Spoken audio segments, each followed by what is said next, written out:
What's going on? Nick's lost all his friends. He's getting into fights. Do you ever feel like you're only doing things because everyone else is, and you're scared to change? Just miss how things used to be with the four of us. You're a good friend. I know. If he is even slightly mean to you, You'll murder him. I was going to say, send him a strongly worded DM. Yeah, and then subscribe to Cordkillers, who do murder cords in cold cordage.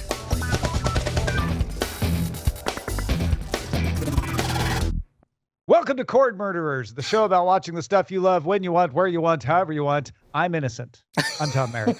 I'm Brian Brushwood. But more importantly, what did we just see, Bryce? That was a trailer for the new Netflix coming-of-age teen dramedy called Heartstopper. I'm, in love with this show. It's great. I binged it all this weekend. It's on Netflix now already.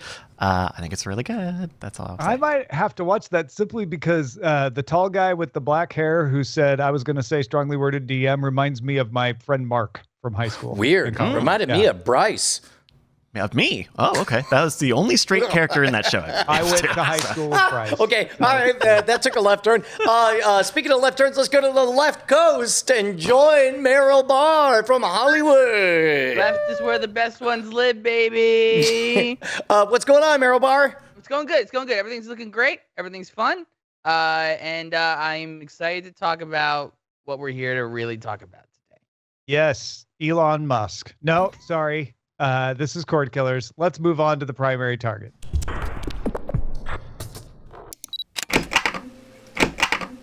Oh, Netflix. When we left you on Cordkillers, you were in such fine shape. You had nothing but the future ahead of you. But in the intervening time, Netflix reported it lost 200,000 subscribers in Q4. Now, you may say, that's not that much. The company had expected to gain 2.51 million. And it did gain 1.1 million in Asia Pacific, but it lost 700,000 because it terminated service in Russia because of the Ukrainian war. Okay. All right. You're like, oh, okay. So they gain 1.1 million. They lose 700,000. That still should be a net game. Here's where it got bad. They lost 600,000 subscribers in Canada and the US. And on top of that, Netflix is saying next quarter is not going to be any better. They expect to lose 2 million subscribers in the current quarter we're in. And this is the first decline in subscribers in more than a decade for Netflix, since back when they were just doing the DVDs. The knee-jerk analysis might be to blame the price increases. They've done price increases in North America and the UK. Netflix acknowledges that has an effect, but keep in mind, earnings were great. Earnings were $3.53 a share, beating expectations of $2.91 a share. So the idea that revenue would increase even if subscribers stalled proved true. The other effect to acknowledge is competition. People have choices. Netflix acknowledged that too, but they are responding as if this is a serious problem. They're not dismissing it. Perhaps panic is too strong a word, but the company has flipped its position on a couple of important issues like password sharing, advertising, and maybe even live sports. Netflix said for the first time it's going to put a number on password sharing. It thinks about 100 million users share passwords. In the past, co-CEO Reed Hastings has said that was something you, quote, need to learn to live with it. Now he says, when we're growing fast, it wasn't a high priority to work on, and now we're working super hard on it. In other words, yeah, we were glib about it when it didn't matter, but now we're losing subscribers, so we're going to get serious. If you remember, we talked in the past about how they're doing a test in Chile, Costa Rica, and Peru of messaging people who share passwords and asking, not forcing them, to pay. Netflix says it will take what it learns from those tests and it will expand it worldwide in a year or so. We don't know how that will end up looking, so keep an eye on that. Netflix, however, did a total about-face on ads. Hastings said, quote, I've been against the complexity of advertising, but now he is, quote, quite open to offering even lower prices with advertising as a consumer choice. He says they'll begin looking into how to do that over the next year or two. Netflix has the advantage of a huge subscriber base and previous collaborations with brands on marketing, so they've got a leg up on advertising, but they don't have an ad model. They don't have an ad infrastructure, and the streaming ad market's pretty crowded right now. Peacock, Paramount Plus, HBO Max, Hulu, and Disney Plus are all pitching advertisers at their upfronts either now or in the next couple of weeks. And don't forget the free ad-supported streaming services like Tubi and Pluto and Zumo. If that wasn't enough, Netflix also softened its stance a little on live sports. Instead of the usual flat no, co-CEO Ted Sarandos said, "I'm not saying that we'll never do sports, but we'll have to see a path to growing a big revenue stream and a great profit stream with it." That's a big difference from the like, nope, we're not doing it. Deadline also notes that Hastings told a German newspaper, Der Spiegel, that it might consider buying the rights to F1 if it could get enough control over the deal, though Sarandos then emphasized that sports-adjacent programming like Formula One Drive to Survive is still the focus for Netflix. So big change in attitude from Netflix, Brian. Man, so much to walk through here. I want to toss to Merrill first before I chime in with my sort of off-the-wall third gravitational body take on this. Although before I do, I do want to suggest that I think in general, people don't love mooching. I mean, even, we may celebrate it, out loud.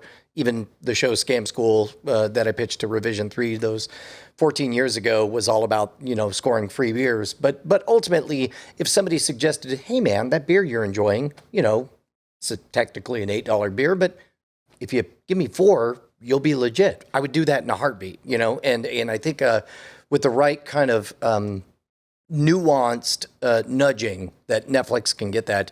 What say you, Merrill? There's a lot. You can't point to any one thing. However, I do think one thing from the last quarter made the dominoes fall. And it was the price increase. And it's not that the price increase was too high. It's just that it finally matched the most expensive streamer in the marketplace, which was HBO, because they were also $16 a month. And when that happened, that was the moment for a lot of people to go, what am I paying for? And the thing that I personally have been harping on, as well as a lot of my community has been harping on, is Netflix's refusal to focus on retention as much as they focus on the gain of new viewership.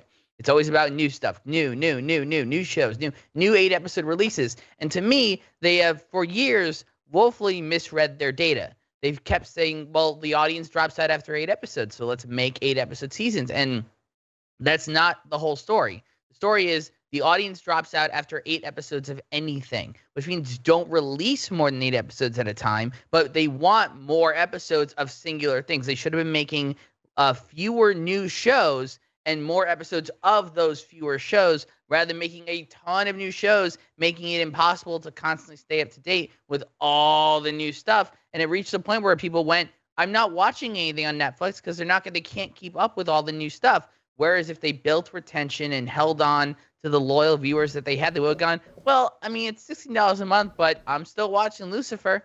I'm still watching Manifest. I'm still watching Grace and Frankie. That's where they didn't put their focus. The model that, sustained television for 50 years. So that's where I'm currently at in a broad stroke. Tom, I have sort of a very, I like my stories simple. And I think that much like a jaded detective approaching retirement, I lose patience for chasing whimsies and instead like to go with what most likely is correct. I think it's this simple. You ride with the pandemic, you die with the pandemic. That and the proxy case I will give you is whatever that Nicolas Cage Tiger King thing is. I think it's going to do terrible because I think that Netflix was there during a very bad time, and that's why it did very, very well.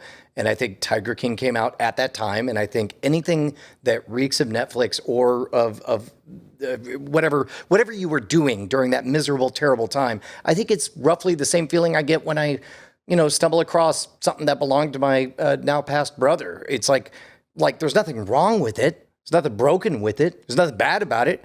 I just don't like how I feel when I'm looking at it, touching it, or being around it because I'm having to revisit a miserable time. And I think that quite literally, as the sun rises and the numbers get better And every day I open the New York Times and the number of deaths daily from COVID go down and down and down. I think that people are trying to shake loose the detritus of that terrible 2.5 years. And I think this is Netflix. And in this regard, kudos to Disney Plus because they managed to come in under the radar and enjoy that same wave. But I don't think they'll take the backlash the way Netflix is, because everyone, whether it's true or not, is going to perceive that, yeah, no, Netflix, yeah, that was that thing I did for 2 years. I'm done. I'm moving on. I'm getting past it. And that's why we're seeing actual cancellations. Yeah, there's elements of both of what you're saying that fit into my evaluation of this personally. My problem with a lot of the analysis is that it tends to treat Netflix as if it's failing. Netflix would have gained 500,000 subscribers had it not shut down Netflix in Russia. Netflix has the most subscribers of any television service in the world. Netflix has done really well. These are the most challenging possible times to navigate with unexpected inflation. And when I say unexpected, I don't mean like I couldn't have told you a few months ago. I mean, on a long-term years planning level, you weren't expecting inflation. So the price increase stuff, they probably had mapped out pretty well. They just didn't account for the increased price sensitivity that we have right now. They may have undervalued the competition factor in that as well. And I think there's a world of uncertainty that has all of these X factors of people saying, you know what, maybe I would have subscribed to 2 or 3 of these years ago, but I don't know what's going to happen. So I don't need to be paying for all of them. The most expensive ones are going to be first to go, possibly in that situation. Plus that pandemic, that's a good one, Brian. That sort of association of the Netflix boom with I'm stuck at home. I don't feel good about the world. So I do think that Netflix is just the canary in the coal mine for the whole industry in a lot of ways, because they are at saturation in the U.S. That's why the U.S. gets hit with declines first. You look at Asia Pacific, where they've got lots of room to grow, and they're still growing. So I don't think this is as bad for Netflix as a lot of people make it out to be. But I also don't think Netflix knows the plan as well as they have for the past 10, 15 years, because we're in uncharted waters. Let me double down on my crazy sideways theory by saying that this morning I was looking at, there's a Reddit community called Financial Independence or whatever, and the question that was posed was, what is something you did after you retired that you realized you could have done much, much earlier? And the number one response, this is by upvotes, was cancel Netflix. Was cancel. Wow, that's amazing. Quite literally. Yeah, I think you were making a joke, but quite literally, it was. It literally was cancel all streaming services is the number one most upvoted thing.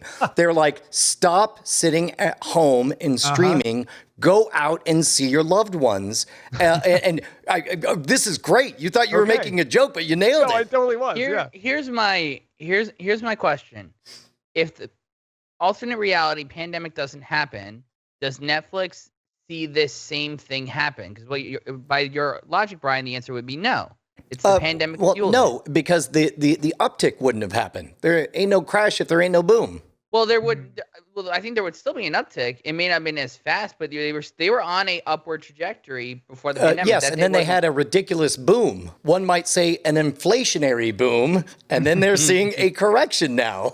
Yeah, because if you take out COVID too, maybe I'm not trying to play geoforecaster here, but maybe you don't get the war in Ukraine. Maybe you don't get the Gilets jaunes protest in France. Maybe you don't get lots of things causing uncertainty around the world, which then keep Netflix's projections a little closer to target. It's hard to say. It's impossible. I want to point at, Brian, something you said about Disney Plus, though, that Disney Plus didn't suffer the same uptick and then downturn that Netflix is now having. Oh, no. Let me back that up, because it sounds like you're about to attack something I didn't say. They definitely got a massive, massive boost. Out of the gates, they rocketed like a slingshot to the sun. Whether or not they suffer any kind of downfall remains to be determined, but they definitely had, of all streaming services of all time, the perfect window for release and an explosive launch. Yes. But I don't think Disney Plus is going to suffer that fall, though, and I think it's because they are focusing on retention. They care about retention. That's why they're making sure, give me a new Marvel or give me a new Star Wars as soon as the last one ends. It is like a perpetually going series, like mini shows within the larger universe.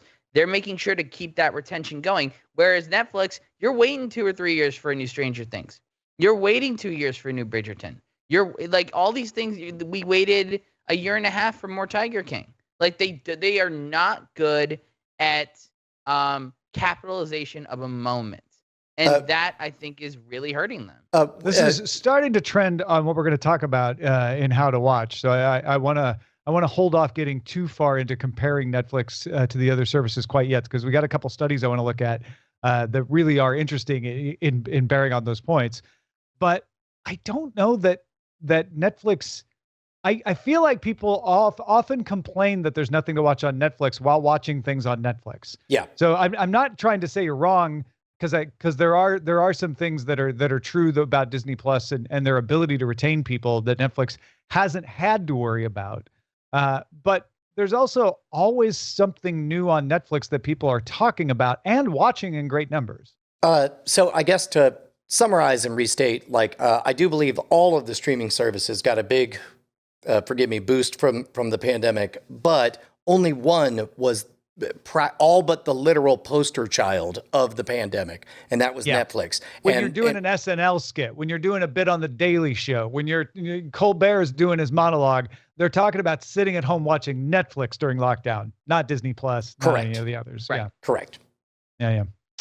Well, one thing we're glad that you still sit at home and watch. You should cancel everything else except patreon.com/Cordkillers. Tom, I got a little secret for you. Oh, yeah? Ain't a What's lot that? of people sitting down and watching nothing. All them letters I get over at cordkillers@gmail.com, including people calling out my weird hot takes about Netflix and the pandemic, they're mostly audio listeners. And I don't know why I turned into Sam Elliott halfway through this bitch. But I do know this. If you go to patreon.com, that's patreon.com/Cordkillers, you'll be keeping us loud, live, and independent. You get yourself your own RSS feed. It's like a bunch of good chow on a hard. Hey, I don't have 3-digit disease anymore. Now I sound like Sam Elliott. You're cured. So long as there are 4 digits of bosses. The vaccinations work. I mean, Brian, we almost lost Brian last week. I'm not going to lie. Patreon.com/Cordkillers is where you can support us. Thank you very much to all of our 1,002 bosses. Let's talk about How to Watch. Well, Netflix isn't the only one losing subscriptions. So is the United Kingdom. A survey from Cantor showed the number of UK households with at least one streaming service fell in Q1 for the first time by 215,000 households. Now, that still leaves 58% of households, or around 16.9 million, subscribed. And on average, each household subscribes to about 2.4 services. So it's not like streaming went away, but it's significant that the overall number fell. Cantor said Netflix and Amazon were the last to go when households cut back. Apple TV Plus bucked the trend entirely, raising its subscriber share in the UK to 9.2%, its highest point yet. And about a third of the cancellations were attributed to good old economics. Need to save money, need to cut back, need to cancel a few. And again, Netflix and Amazon were the last ones to go.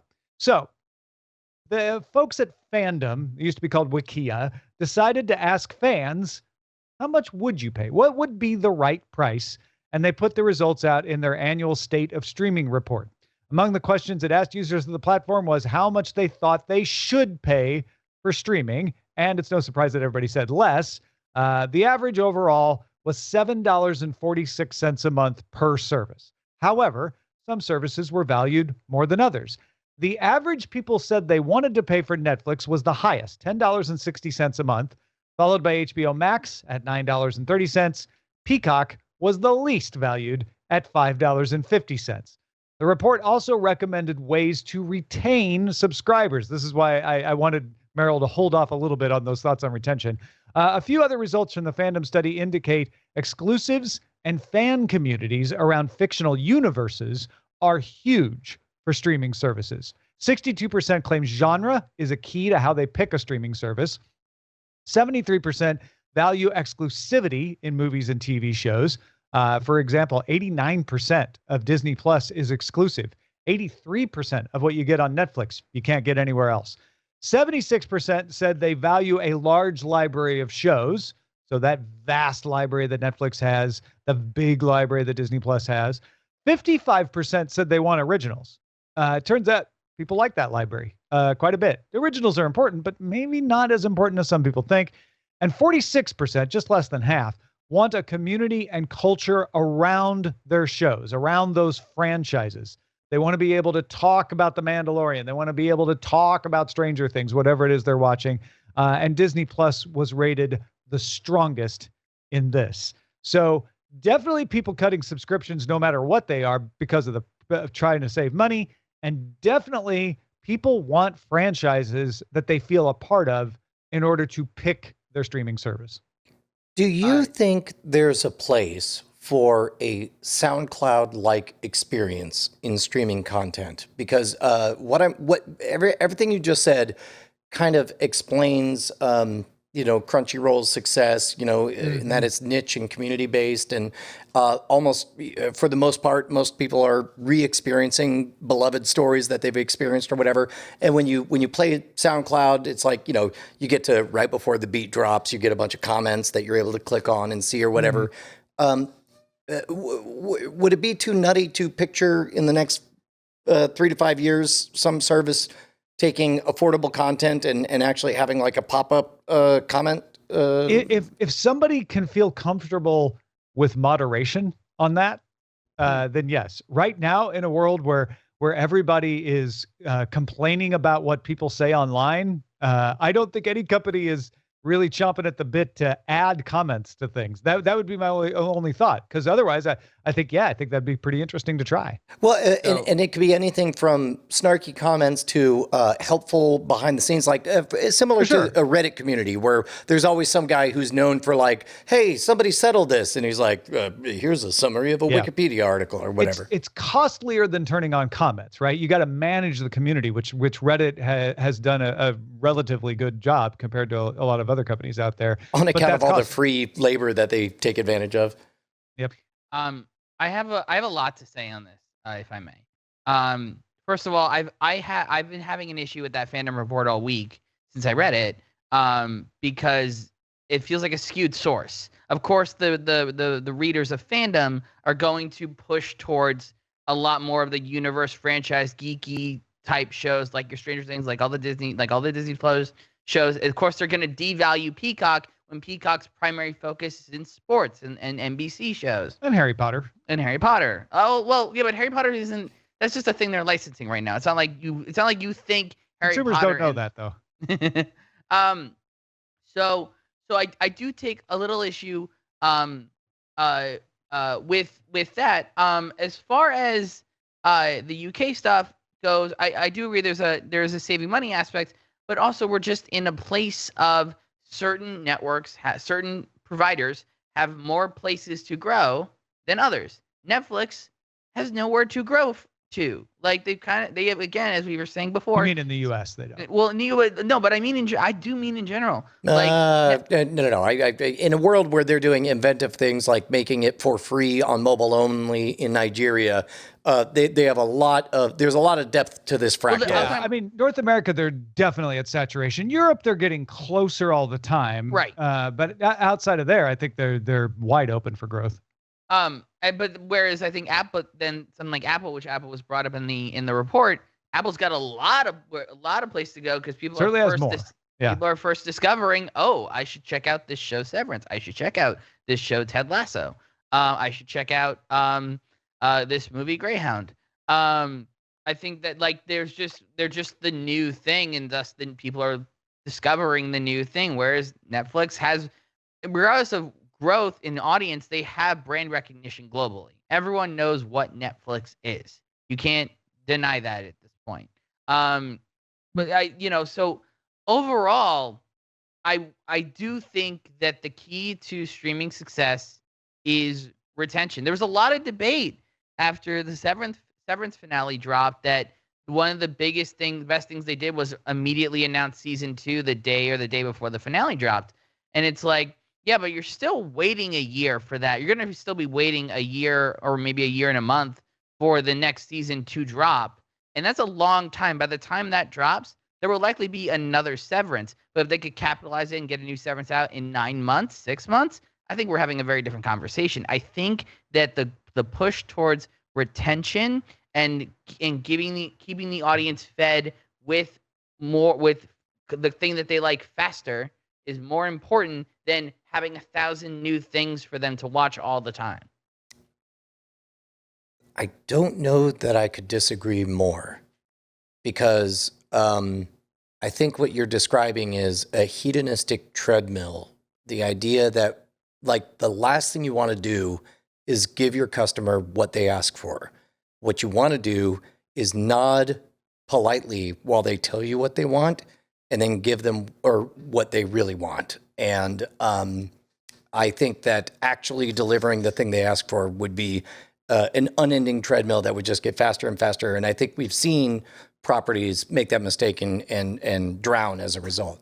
I'm not disagreeing that there is definitely a balance that would need to be struck, right? There are definitely cases where plenty of shows from the last 50 years of television history went way too long because that's how the business model worked. But there is a balance. Would I like to watch, let me do it this way. Would I like to watch 100 episodes of Stranger Things? I think I would. I don't want to wait 2 years between every 8 episodes of them to watch it, though. Like, the other, let's take Paramount Plus, because I think they do a really good job on the Star Trek franchise in particular. And I get what you're saying, Merrill, that fandom went and asked fans what they want, and they said fan things, and that's definitely worth keeping in mind here. But I still think qualitatively, if not quantitatively, there's something to that idea of, if you can get people rallying around even a certain type of content, even if it's not necessarily a fan franchise, man, fandom is big. And I don't mean fandom, the website. I mean the idea of fandom. People like being fans of things and not just genre things. So I look at what Paramount Plus does with Star Trek. They don't put out lots of Star Trek Discovery. They put out lots of Star Trek. I don't think Netflix disagrees with you. They would love to have a huge universe that they could work in. The problem with Stranger Things is they want to make sure they put out quality stuff, and the producers of that show have wanted the artistic freedom to go at their own pace, and they don't want to undermine it by putting out less than quality stuff. They're doing what you're talking about more so with The Witcher, where they are putting out a lot of side things, and that's similar to what Star Trek is doing, right? They've got lots of Star Trek, even if it takes more than a year between 2 seasons of a particular Star Trek. I would say, Netflix yes. just doesn't have the franchises yet built up that will get it there. I think they thought they had more time to build that up, but it's certainly why they bought Roald Dahl. It's certainly why they bought Miller World, and they thought they had time to get the momentum going on that. But I still argue that people overestimate that Netflix, doesn't keep people interested, and that Netflix has nothing to watch, because you're just looking at hits on Twitter and mentions versus, in reality, those Nielsen numbers on streaming show millions of people in the United States watching whatever's new on Netflix, and they always have something that's a big hit. So I'm not saying they couldn't do better, but I don't think it's as bad as maybe it sounds. Do you think that they're suffering from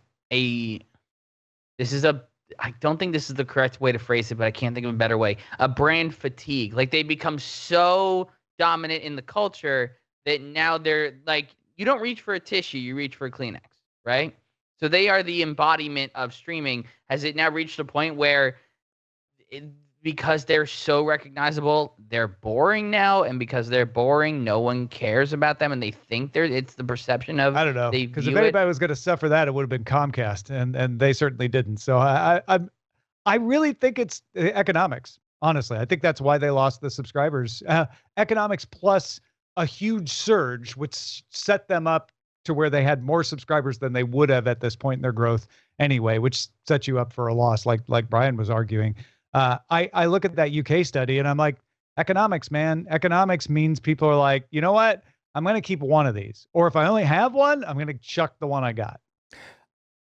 So one thing we didn't get the chance to talk about in the primary target was the softening of the position of current events and sports on the Netflix. Or taking ads. Yeah, right. Yeah. So This is, as many long-term listeners know, is my favorite playground, is thinking about the brand identity or whatever. Netflix to me feels more like the intimacy of a podcast. You're spending time with a cozy loved one who is putting a lot of time, energy, and effort into giving you a very polished story. In theory, a podcast with a Twitter stapled on would be a good thing, but in experience, a Netflix with a breaking news stapled on would not be a good thing, right? That's what we got with old school broadcast television and so on.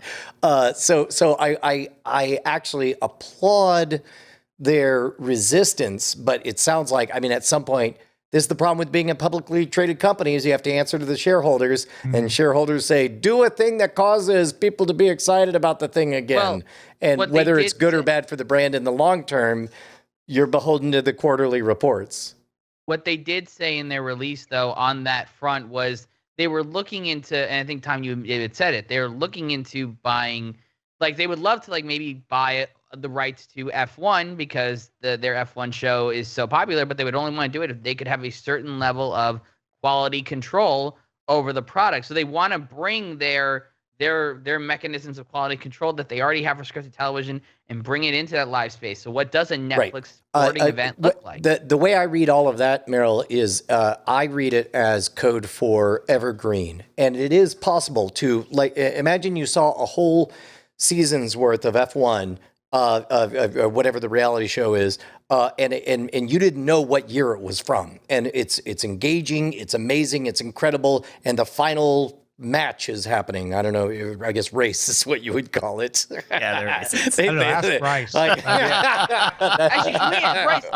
But the final race will be as emotionally poignant, whether it happened a week ago, a day ago, or 10 years ago, if you have bought into the narrative leading up to that point. And I think what Netflix is saying is sports are fine so long as they're quality. And by quality, we mean we would like to buy this particular, like if Netflix could, they would do the exact same F1 thing with the NFL leading up to the Super Bowl, and then they would also buy the rights to that Super Bowl, and that would be the definitive way to experience the 1987 Super Bowl, is to watch, all these things leading up to this timeless face-off. Yeah, and on the F1 front, like, there's definitely some wiggle room. Right now in America, ESPN can just simulcast the global stream that they put out, but F1 kind of controls their media operation. So Netflix would have to worm their way in, not just in the U.S. rights, but it sounds like they would want really heavy creative control worldwide. Yeah, and for a sport where the hardcore fans are not in love with Netflix's portrayal in the show. Oh, really? Yes. I did not know that. The idea is they zhuzh up drama in the show, and people who don't watch reality TV don't know that. But it's a sticking point, and that would really frustrate, I think, a lot of viewers. Bryce, as a fan, do you see places that Netflix could bring improvement to the F1 broadcast that you think ESPN wouldn't do? Well, it's not that Netflix is competing with ESPN. Netflix is competing with F1. F1 have their own streaming product, F1 TV. And so not only do they get all of the global feeds in all of the languages, they also have their own feeds, all of their own stuff. So for Netflix to get into the F1 game, I have to imagine they would buy Liberty Media, the company that owns the production of Which they F1. could. They probably could. They could do that. They could. Yeah. Because I want to go back to I want to tie in what Merrill was saying earlier, though, about Netflix's identity, because I think it's less about not paying attention to retention, but I think it is more about no one knows what Netflix is, right? You think Netflix, you think Stranger Things. My counter was, yeah, but there's lots of other things people are watching on it. But the counter I would make to myself is name one, because when you think of HBO, you think of, it's placed with Game of Thrones, Sopranos, et cetera. I think of Disney Plus, you think, it's Marvel, Star Wars, and all the classic Disney things. What is Netflix but a kind of a loose collection of hits that happen to be hits, like The Crown and Queen's Gambit? It's not. It's also not necessarily always high quality like HBO, because Netflix has some really low quality stuff that does really well. I think there's the problem Netflix may face as they reach saturation in all the markets, not just the United States, is people wondering why they're keeping Netflix, not because they're not watching it, not because they're not finding things on it, but they don't know what it is. Right. And they don't know what's coming next. And I think that's where live sports could be a distraction to that, because if you're starting to narrow in and think of Netflix as like, oh, that's my K-drama source, because they're really good at bringing Korean dramas outside of Korea. But now it's got F1, like it does muddy that water a little bit. So in the beginning, they were the streaming store, and then they're in the world of competitors, they were the streaming the most store, and now they're trying to be the streaming everything store. And when you're the everything store, you're the nothing store. And meanwhile, Disney has an identity that means something. Every other streaming service, I can describe for you one of their shows without ever having seen a single one of their shows, except for Netflix. Well, this is, again, takes us back to the issue of the retention of the audience and making more of the same. I'm not saying make more of the same forever. I'm not saying make 200 episodes of Law and Order on Netflix, but I am saying, like, give me 8 episodes of something, and then give me in 3 months, give me another 8 episodes of it. And then in 3 months, give me another 8 episodes of it. Is that all it takes? Is to produce that's a lot of production. Quality content in 3 months. No, all I'm doing is proposing the model of television that lasted for half a decade. Well, what are the other streamers doing that? Disney. So again, Disney, like the Marvel shows, like you said with the Star Trek thing, exist in the larger franchise, and it's like you're getting a new iteration of the thing every quarter. You're getting another thing. But they have those intellectual property already. Yes. I think that's where I come back and to Netflix it. needs to build Netflix that. is doing that with The Witcher as much as it can. Yes. But it really can't do it with anything else yet. It needs to develop those properties to get there. Because you can't just do the same show, 8 episodes and then 8 episodes and 8 episodes. What Disney Plus is doing so well is it's WandaVision, and then it's Falcon and the Winter Soldier, and then it's Hawkeye, et cetera. Do you not think that one of the hottest shows on Netflix remains The Blacklist? They watch The Blacklist in droves. That's 22 episodes a season given to them by NBC. Like, it's not like people on watching Netflix don't want this content, and Netflix is acting like they don't. But that's catalog content, which is also important. But I think that's a different thing. I just got a text message from a total straw man that says, headline, Hollywood man proposes Hollywood as solution to anti-Hollywood streaming service. Well, I mean, Hollywood adjacent. Hey, if you want to hear another perspective on what I think about the UK subscription numbers in particular, I was on a podcast with Charlotte Henry, The Addition, Addition, Addition. You can find that at theaddition.substack.com. Let's talk about what to watch in Under Surveillance. Not like real estate. It's all about location. Under surveillance. Hollywood Reporter's sources say that Warner Brothers has got Jared Hess, the director of Napoleon Dynamite, to direct a Minecraft movie and is close to landing Jason Momoa for a starring role. Starting? Yeah, He's finally beginning that career. Merrill, none of us have insider sauce on this, I assume, but I also assume that this is got to be a tongue-in-cheek, winky, self-aware kind of Lego movie kind of affair, unless... You know what? Here's what I'll say. The last few years of video game movies have actually not been that bad, and it's been because they stopped trying to do the bad idea, which was adapt the story of a game, and started adapting the world of a game. Yeah. So the Sonic movie is amazing. Detective Pikachu, amazing. Particularly for these kids' properties, that seems to be the way to go, is adapting the world. So if they're going to adapt the world of Minecraft, which is a game that without a story, and you as the player are the one building the narrative, I think there's a lot they could do there. Yeah. Everything Everywhere All at Once is a movie that has brought in $20.5 million at the box office, which is a good sign for indie films that aren't part of an ongoing franchise. The movie debuted March 25th in 10 theaters, immediately got a $50,000 per theater average, the second best theater average of the pandemic for a limited release, right behind Licorice Pizza. But everything has already passed Licorice Pizza in domestic gross. And from where we sit, looks to have had less of a marketing budget. I saw loads of ads for Licorice Pizza. Not one, I think, maybe one for Everything Everywhere All at Once. And Brian, I know you adore this thing. Well, and I don't know if we should talk about it now. I guess I'll spoil what I've been watching. Bryce, I successfully badgered into watching this as well, I assume. I was probably gonna try to steal it, to be honest. But then I went into the movie, so I went and saw it. It's good. I had an amazing experience. I was at the local taco joint and chatting to the bartender, and I was like, "Hey, you see this movie?" And he was like, "No, what's it about?" And I was like, I literally said, "I don't feel comfortable answering that question."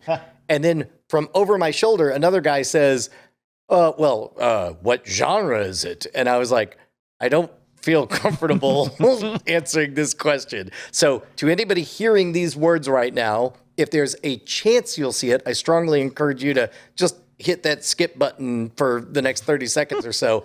But it's good. Oh, Tom, it's good. And it was so good, I watched it twice this weekend. Bryce, is it good?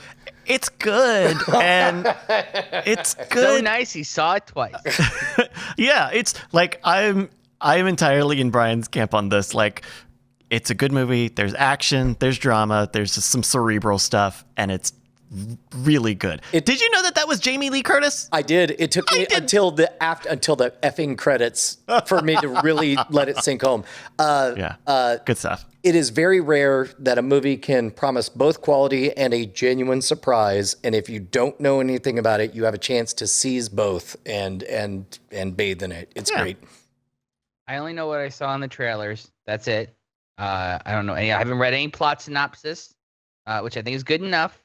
I might have to wait till VOD, but it will be seen at some point. Good luck. These eyes. You'll be able to recite most of it by the time it hits VOD. Netflix's Love, Death, and Robots has a new trailer and date for season 3. Season 3 is coming May 20th. Man, what a slot machine this franchise is. Like, I just want people to tell me what the winning ones are. Like, the same thing that makes it exciting that there's a low buy-in, that you might love a short 7-minute vignette or whatever, is also a detriment, because for every one you love, there'll be one you're like, I wish death upon you, robot. And love, death, and yeah, there you go. I would love to wish death upon you, robot. There it is. There it is. And Apple TV Plus released a trailer with realistic dinosaurs that apparently is what caught CNET's eye, and lots of other people actually, called Prehistoric Planet, coming May 23rd. One episode released each day until May 27th. So it's a limited series released daily for like 4 days. It was produced by BBC Studios for Apple, with Jon Favreau and Mike Gunton executive producing and Hans Zimmer doing the score. Merrill, I'll let you place a letter grade on how accurate this sounds. There are 2 ways you can't go wrong: the most accurate depiction of dinosaurs yet, and essentially a coded phrase that means you will be able to sit with your kids every night for 5 days straight. And that's pretty much what I translated all this to. Yeah, that sounds about. I mean, look, people love dinosaurs. That seems to be a fact of media in the last 2 decades. Ever since the Jurassic Park franchise came back, or last decade, was like people seem to love their dinosaurs. So if Apple is offering them some dinosaurs on their television, some new dinosaurs that they haven't seen yet, they're in. Like, I don't see how it goes wrong. You like dinosaurs? We know you like dinosaurs. We got dinosaurs. The best looking dinosaurs ever. Come subscribe to Apple TV Plus with the dinosaurs. Apple TV Plus. Dinosaurs. BBC. Jon Favreau. Apple TV Plus. What's not to love? All right. We know what you had your eyes on, Brian. Anything else to add about everything or anything else? Nothing outside of the fact that thank you to the Cordkillers Twitter account that reminded me that I had 6 shows to watch over the last 24 hours. This is like the 4th time you've told me this today, and I think that you don't mean it. It seems like. I cannot do that again if you'd like. No. Are you? No. I am absolutely sincere in that you did me a kindness. I think he liked the reminder, but maybe not the fact. Yes, the no, Yeah, it was a shocking. He's been grousing about having to watch 4 shows. Oh no! It was a shock. Well, 2 episodes. Oh my god. Yeah. There's a lot of shows we're gonna talk about in spoiler in time. All right. So yeah, Better Call Saul, all that coming in spoiler in time. What about you, Merrill? Oh man, I'm embargoed from telling you guys about the things I've been watching. Unfortunately, it's some good stuff though. So instead, I brought a trivia game. Bryce, you like trivia? I know you guys. I listen to Great Night. Let's talk trivia all the time. So here's my trivia question. What was the name of Abraham Lincoln's legal counsel? I.e., what was the name of Abraham Lincoln's lawyer? Does anyone know the name of Lincoln's lawyer? Because I don't know the name of Lincoln's lawyer. All I'm saying is I think that he would be a good guy. So I whenever I think Lincoln's lawyer, Abraham Lincoln's lawyer, I think good. That's all. I don't know why I bring this up, but when I think Lincoln's, I bet that we really wanted a recommendation for a show people could go watch. No. And even you started the sentence posing a question, but I have yet to hear a question mark. I don't know who Lincoln's lawyer is. I literally don't know who Lincoln's lawyer is. Is there a second part to the joke, Kurt? I'm just saying, when I think Abraham Lincoln's lawyer, I think I would know this is cheating, but I Googled Lincoln's lawyer, and all I get is this 2021 legal drama. No, I think you're thinking of the film. Oh yes, the Matthew McConaughey movie. Yeah, good movie. Yeah. All right. I don't know what that recommendation is, but I'll recommend Atlanta. Atlanta has done a fun thing where the crew behind Atlanta pretty much said, you know what we're going to do? Whatever we want in this season. So the first episode was a big troll where they didn't even show the main cast until the very end. This week's or 2 weeks ago's episode didn't even relate to the main story. It was just a fantasy episode about what would happen if suddenly everyone like there was a trend and everyone was required to pay reparations if any of their ancestors had slavery, which sounds super weighty, and it is super weighty, but it's handled like a fantasy story of what would life be like? Would people be live streaming on Instagram? Would it ruin people's lives? And it's really, really well done. So I recommend y'all go watch Atlanta. It's really good. Yeah. Bryce, what should we be on the lookout for? Hey, we got a pick from Marcus that is going to be kind of relevant this week. I think maybe Marcus writes, an underrated show that is getting a second season is coming to Amazon at the end of April is Undone. It makes wonderful. I love this show. I love this show. It makes wonderful use of rotoscoping to explore if the main character is a time traveler or if she's schizophrenic. Check it out, Marcus H. Thanks, Marcus. I got the first few episodes of this when the first season came back all the way in 2019, so it was a while. Animation takes a long time, but I think it's really imaginative. I like seeing the mix of live action and painted rotoscoped, animation, where you can take the drama of live action of human people and then put them in surreal situations, different perspectives.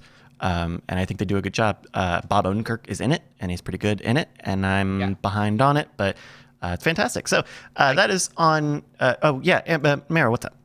I can say that I'm not embargoed from saying I watched the second season of this. It's so good. It holds up. Everyone, if you love that heady stuff, this is the heady as they come, and it's mwah, chef's kiss. There we go. Season 2 premieres on Amazon Prime Video this week. That's April 29th. Season 1's already there if you want to get caught up. If you've got something we should be on the lookout for, please email it to us, cordkillers@gmail.com. Thank you. Folks, if you want to follow my newsletter, it has become just me telling you how I'm doing this week. Sometimes it's good stuff. Sometimes it's projects I'm working on. It varies from week to week, but it's an email conversation between me and you. If you would like to have that, sign up, freetimnewsletter.com. And the best way to read any newsletter, whether it's from me or anyone else, is on a computer system, Brian. Yeah, dude. Look, you're going to need a computer at some point. Head on over to doghousesystems.com/rogue. Use promo code ROGUE at checkout. You'll get an SSD drive, and you'll be keeping us in business. But I do want to give a personal shout out to the sincerity. I read every single email, Tom. Do you really? Yes. I wasn't for a while, but there is a personality and sincerity to the way you share on there that is so important and transparent and real. It's highly recommended. freetomnewsletter.com. You know what? A while ago when you weren't reading it is when I was trying to do what thought I was supposed to do in marketing. And then I started to just write whatever I wanted. And it seems like that's a good thing. True fact, even in like sales and marketing emails and stuff, and we talk about this in after talk all the time, but we like I'll put intentional misspellings and stuff like I want them to know for a fact that this is definitely Brian doing this, because all of my misspellings are intentional, definitely. Oh no, but my point is like nobody getting paid would intentionally screw up an a letter. So it's like that's a way, too many exclamation points, all caps for too long. It's all right. Well, thanks, man. I appreciate that. Let's move on to the front lines. Front lines. If you're at all on Twitter and engage in Schadenfreude, you know CNN Plus is shutting down April 30th after just barely more than a month.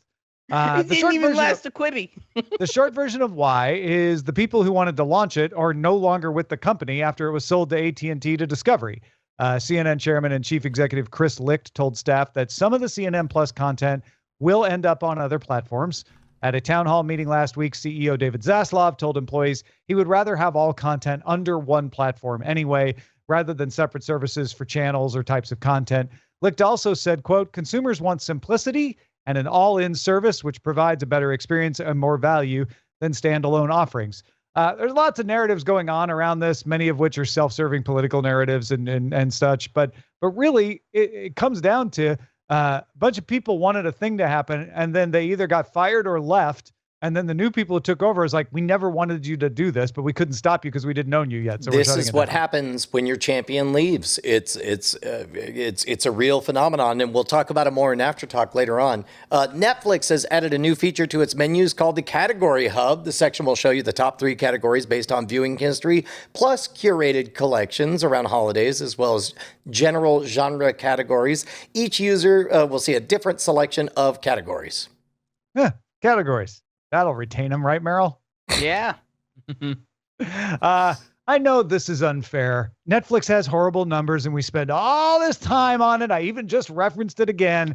Yet HBO Max goes up by 3 million subscribers in the same period to reach 76.8 million worldwide. And here we are near the end of the show before we even mention it. But hey, you know what? Congrats, HBO Max. These are your last numbers under the old AT&T ownership. Best of luck in the new Warner Brothers Discovery world. Oh, and now that they're free of AT&T, interesting fact, HBO Max will be part of Verizon's upcoming Plus Play streaming hub, scheduled to launch later this year. We'll cover more details on that once the hub gets closer, but it's attempting to be a place where you can manage all your subscriptions at once. Merrill, how long do you think they stay called HBO Max in any incarnation? And do you think they try to wedge all of the other words in there? I know, look, when we had this discussion 2 years ago, we did not see this merger on the horizon. So I think it's going to speed up anyone's timeline of how quickly they drop the Max. I still think that it's going to be HBO. I've come around, and I think the reverse. I think Max is the one thing that survives. They drop the HBO, they drop the Warner, they drop the Discovery. What does Max mean? It means the best. And they have proven themselves. I've hated eating crow for the last year, but I've loved the content on HBO Max. Agreed. They're like the cream rises to the top. They're kind of like what Netflix, I feel like Netflix wants to be. Is like they're the ideal of what Netflix would like to see from their platform. I mean, this means they're going to call it HBO Max Discovery, isn't it? Ow. That would hurt me. Sony Pictures delayed Spider-Man Across the Spider-Verse from October of this year to June 2nd, 2023. It also assigns Spider-Man Across the Spider-Verse Part 2 a release date of March 29th, 2024. Also, Madame Web, starring Dakota Johnson, got a date of July. What's that? Madame Web. Sorry. So got a date of July 7th, 2023. And in non-spider related Sony news, The Equalizer 3 will hit theaters September 1st, 2023. God, movies take a long time. Why don't they just make them every 3 months? Yeah.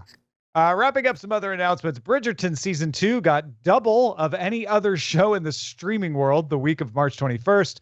HBO's Winning Time increased its viewership for the third week in a row to reach 1.4 million viewers, and it's been out for 7 weeks. So this is this is them building audience in the middle of their run. Warner Brothers announced Bad Robot has agreed to produce a live-action Hot Wheels movie. Matchbox Cars had no comment. Paramount Plus's 6-part biopic Spanish singer-songwriter Miguel Bosé has wrapped production. That's highly anticipated for Paramount Plus worldwide. And AMC ordered an 8-episode series based on the book Straight Man, which will star Bob Odenkirk. So there you go. God. Let's move to the dispatches from the front. That was unfortunate timing. I just said, God, Bob. And then we were on to the next segment. Not Bob. Did you have anything to add to that before we get to the first No, email? it was just a pregnant pause that I started a sentence and then suddenly we were on to the next. It's fine. Yeah. It's fine. God, a lot Bob. of people don't realize that Brian has accepted Bob Odenkirk as his personal savior. Bill, near Athens, Georgia, writes, Tom, Brian, Bryce, and Merrill. Your recent primary target about too many shows returning is very similar to a frustration that I have had with television shows for a while, and that is my love-hate relationship with serialized episodes. I love that television shows now have the freedom to have more complicated and detailed plots that don't have to all be tied up with a nice bow in a single sitting. However, as shows have fewer and fewer episodes in a season, longer and longer breaks in between seasons, and there are more good shows that we are trying to watch, it becomes increasingly difficult to remember all these intricate storylines. This is one of the reasons that, as this show has noted many times, many shows become better when they're binged. I'm so glad that I binge-watched Breaking Bad after it was all over. I can't imagine what the long wait must have been like between some of those seasons, or in some cases, portions of seasons. I also believe this is what became the major problem with the winner of your first Abandonee, How to Get Away with Murder. I had trouble keeping track of all the ways the characters in that show had gotten away with murder. Every year! They kept doing it! Sorry.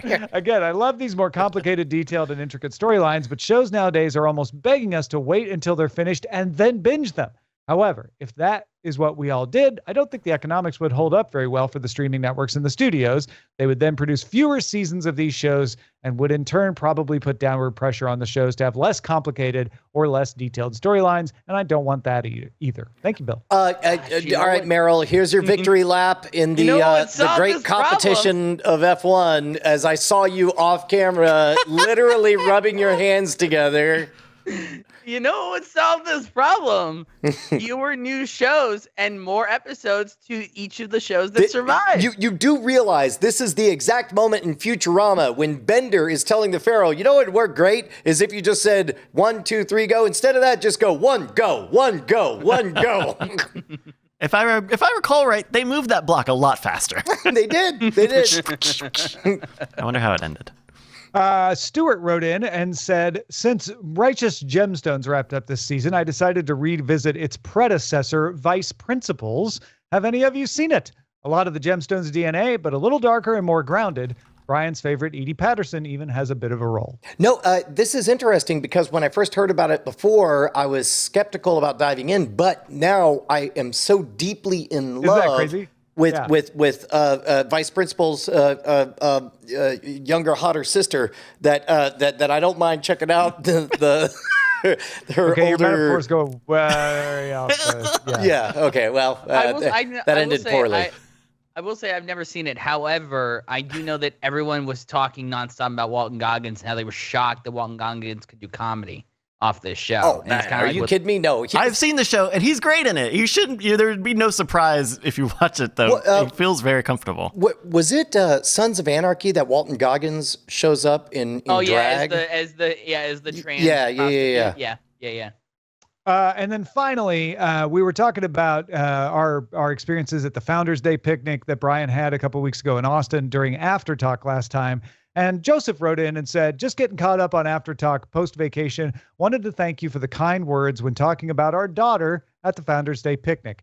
We happened to be finishing the episode up as we picked her up from school, and she was beaming from the back seat listening to it. We all had a great time at the picnic, but meeting all of you and the others, and especially how much time and attention you each gave, made it very special for her. Her spring break included other fun around Austin and a trip to Universal Orlando, and the picnic was very top of her list of experiences. I've attached images she put together to send to her friends that include a few of her favorite pics. Thank you so much. That was so The sweet. picture, the collage It's just so melted my good. heart. It's so great.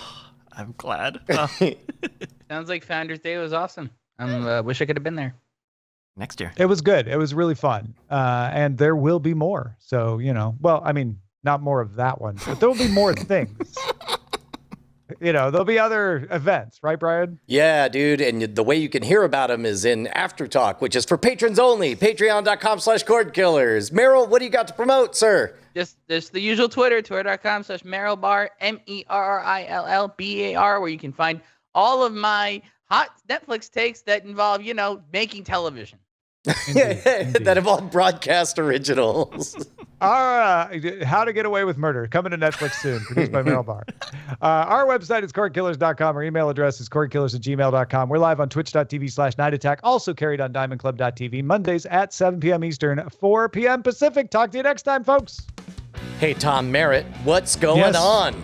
I'm just hanging out here watching this scroll go by. What are you doing? Trying to set up a bit where we thank our beautiful, beautiful patrons, all these wonderful I'm sorry, names. I'm too distracted looking at these beautiful, beautiful patron names going by. Look at that one. I mean, if you wanted to be one of these people, patreon.com/Cordkillers would be the place to go.